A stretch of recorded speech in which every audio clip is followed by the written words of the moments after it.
नमस्कार किसान भाइयों, आप कैसे हैं। आज हम एक विशेष कीड़े के बारे में बात करने वाले हैं जो कि हमारे खरीफ सीजन में भयंकर नुकसान पहुंचाता है। आप इस खेत में इस कीड़े को देख पा रहे होंगे। ये किस तरीके से असंख्य कीड़े हैं जो कि हमारे खेत में फुदक कर चल रहे हैं और पत्तियों की स्थिति इतनी नाजुक कर चुके हैं कि लगभग 40% पत्तियों को खाकर केवल इनकी सिराहों को छोड़े हैं। आप यदि इस कीट को पहचानते हैं तो अवश्य मुझे कमेंट करेंगे। ये देखो, ये कीड़ा आपको दिखाई दे रहा है। कई किसानों के मन में भ्रांति होती है कि ये कीट टिड्डी है, लेकिन ये कीट टिड्डी नहीं है।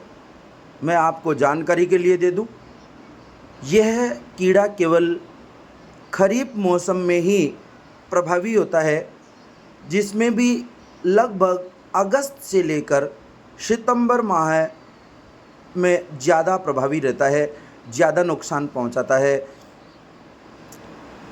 आइए किसान भाइयों, हम यदि नए हैं तो इस चैनल को सब्सक्राइब करें, लाइक करें और अपने साथियों के साथ में शेयर करें। और आपको किसी भी प्रकार की जानकारी चाहिए तो आप मुझे कमेंट करेंगे। ये कीड़ा खरीफ का टिड्डा है।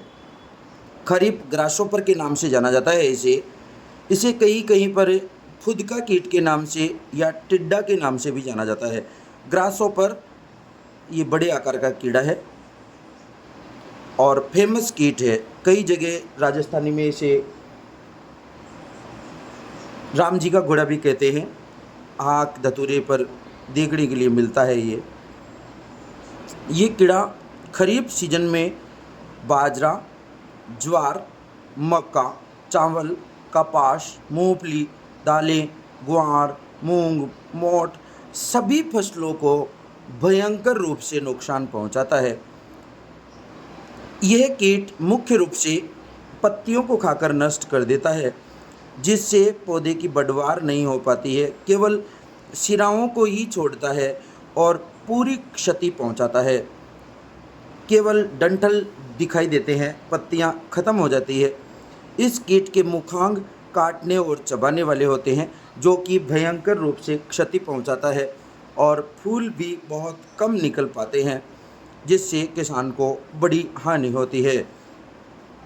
इस कीट के वैज्ञानिक नाम की बात करूं तो इसको हाइग्रोग्लाइफस नाइग्रोरिप्लेटस नाम से जाना जाता है।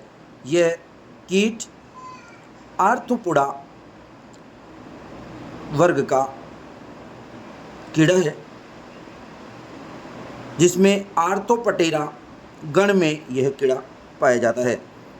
ये कीड़ा भारत के अलावा ब्रह्मा, श्रीलंका, मलाया टापू क्षेत्रों में पाया जाता है। भारत के आसपास बहुत ज़्यादा संख्या में पाया जाता है। इस कीट की जीवन चक्र की हम बात करें तो ये एक वर्ष में एक पीढ़ी अपनी गुजार देता है और इसके जीवन चक्र में 3 अवस्थाएं होती है, जिसमें अंडा, शिशु और प्रौढ़। अंडे लगभग 9 महीने तक ज़मीन में पड़े रहते हैं।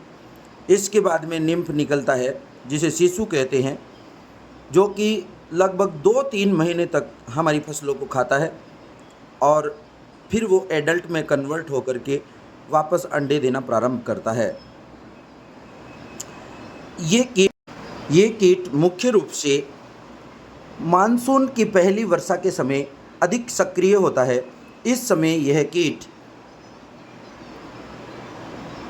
शिशु के रूप में जन्म लेता है और बिल्कुल मुलायम हरे रंग के कीट होते हैं, जो कि पंख विहीन होते हैं। इनके अंदर पंख नहीं पाए जाते हैं और ये फुदक फुदक कर चलते हैं, जिसको हमारे मारवाड़ क्षेत्र में रीकण बोलते हैं।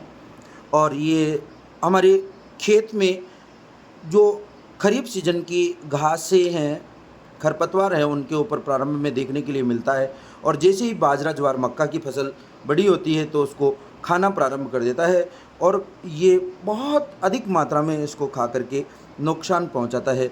इसके बाद में एडल्ट में कन्वर्ट होता है और एडल्ट अंडे देना प्रारंभ करता है।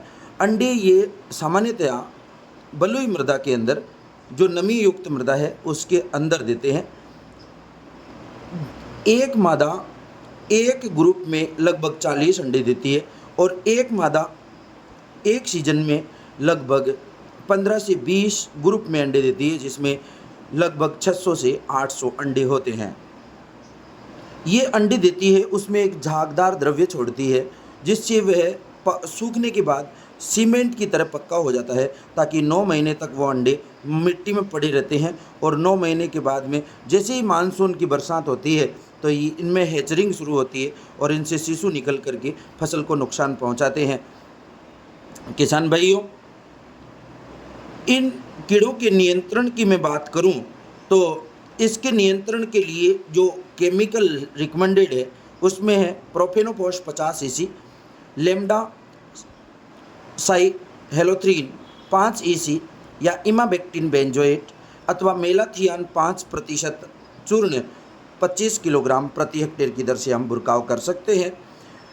आपको इसके नियंत्रण का सरल उपाय बताऊं मैं, तो आप अपने खेत के अंदर अपनी फसल से 1 फीट ऊपर टी आकार के स्टैंड लगभग 1 हेक्टेयर में 30, 40, 50 जगह पर आप लगा दें, जिस पर कौवा और मैना बैठकर आपके जैविक नियंत्रण कर देंगे, इन कीड़ों को खा जाएंगे।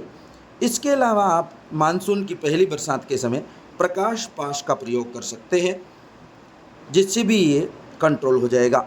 और एक जानकारी और देना चाहता हूँ कि अपने बाड़ के आसपास जो खरपतवार उगे हुए हैं उनको नष्ट कर देना चाहिए, साफ सफाई रखनी चाहिए। धन्यवाद।